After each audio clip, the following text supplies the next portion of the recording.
नमस्कार मित्रांनो, स्वागत आहे तुमचं पुन्हा एका नवीन व्हिडिओमध्ये। मित्रांनो, ऑपरेशन सिंदूर दरम्यान भारत आणि पाकिस्तानमधील वाढत्या तणावामुळे भारतीय शेअर बाजार मोठ्या प्रमाणात घसरणीसह आज उघडला। जेव्हा जेव्हा दोन्ही देशांमध्ये युद्धाची परिस्थिती निर्माण होते तेव्हा तेव्हा त्याचा परिणाम आपल्याला शेअर बाजारावरती दिसून येतो। या तणावादरम्यान सेन्सेक्स आणि निफ्टीमध्ये मोठे चढ उतार आपल्याला पाहायला मिळतात। शेअर बाजाराचा इतिहास जर आपण पाहिला तर घसरणीनंतर बाजारामध्ये सुधारणा येते। जर आपण आकडेवारी पाहिली तर 1999च्या कारगिल युद्धानंतर निफ्टीमध्ये महिन्याला 16.5% परतावा मिळाला होता। त्याचवेळी मुंबई 26/11च्या हल्ल्यानंतर निर्देशांकाने सुमारे 4% आणि 2019च्या पुलवामा आणि बालाकोट हवाई हल्ल्यानंतर 6.5% परतावा दिलेला होता। भारतीय हवाई दलाच्या ऑपरेशन सिंदूर नंतर देशामध्ये आणि आंतरराष्ट्रीय स्तरावरती तणावाचं वातावरण आहे। अशा वेळी शेअर बाजारामध्ये घसरण होणं हे साहजिक आहे, परंतु ही घसरण कायमस्वरूपीसाठी नसते।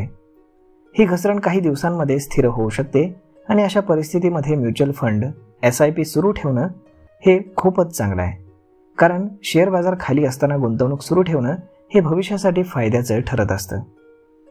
बाजारातील या अस्थिरतेमध्ये SIP किंवा गोंधळलेल्या गुंतवणूकदारांमध्ये घबराटीचं वातावरण असू शकतं, परंतु घाबरून SIP थांबवणं हे तोट्याचं ठरतं। शक्य असल्यास टॉपअप करण्याचा विचार करा आणि सुरू असलेली SIP बंद करू नका। टप्प्याटप्प्यानं गुंतवणूक वाढवण्याचा विचार करा आणि घाबरून विक्री बिलकुल करू नका। तर मग अशा पद्धतीनं भारत पाकिस्तानच्या तणावाचा शेअर बाजारावरती काय परिणाम होईल ते आपण पाहू। सरकारच्या या निर्णयावरून दिसून येत आहे की युद्धाची शक्यता तशी मोठ्या प्रमाणात कमी आहे।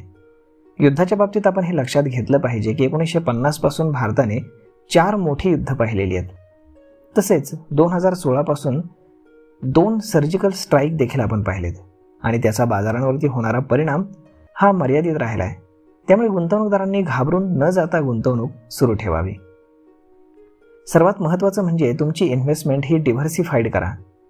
सर्व पैसे एकाच सेक्टरमध्ये इन्व्हेस्ट केल्यास त्या सेक्टरमधील घडामोडींचा तुमच्या इन्व्हेस्टमेंटवरती मोठा परिणाम होऊ शकतो।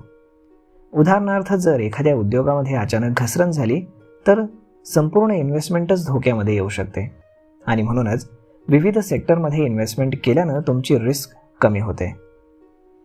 तर मग मित्रांनो, अशा पद्धतीनं ऑपरेशन सिंदूर नंतर म्युच्युअल फंड आणि SIP गुंतवणूकदारांनी काय करावं, कुठली स्ट्रॅटेजी वापरावी, तर ती आहे खरेदीची स्ट्रॅटेजी। हे लक्षात ठेवा, कारण कदाचित जेव्हा शेअर बाजार पुन्हा एकदा ऑल टाइम हायला पोहोचेल तेव्हा या लेवलवरती तुम्हाला घेतलेले शेअर्सच खूप जास्त फायदा देऊन जातील।